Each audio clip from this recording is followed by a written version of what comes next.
હોય તો મને તરત ફોન કરે કે ભાઈ આપણું કાલથી આવ્યો છું.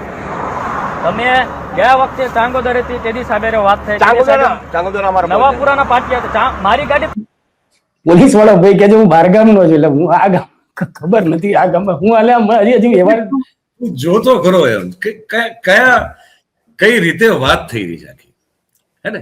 સી આ ભાઈ પોતાની ઓળખાણ રઘુભાઈ તરીકે આપે છે. રઘુભાઈ કહે છે કે ગમે એને પૂછો કે રઘુભાઈ કોણ છે. એટલે એ ભાઈના જે છેડા હશે એ પોલીસ વિભાગમાં કેટલા બધા ઊંડા વિસ્તરેલા હશે, બ્યુરોક્રેસીમાં એ પોતાના વિસ્તારમાં કેટલા બધા એમના છેડા ઊંડા વિસ્તાર. અને છેડાનો મતલબ શું છે અહીંયા? બધા મળીને રાજી ખુશીથી ખાઈ પીને મોજ કરી રહ્યા. એટલે અહીંયા પોલીસ કાયદો વ્યવસ્થા જાળવવા માટે છે કે પોલીસ કાયદો વ્યવસ્થાને સાથે રમકડાની જેમ રમતા લોકોથી ડરવા માટે છે? એમનું આ સાંભળી લેવા માટે છે? શેના માટે છે પોલીસ?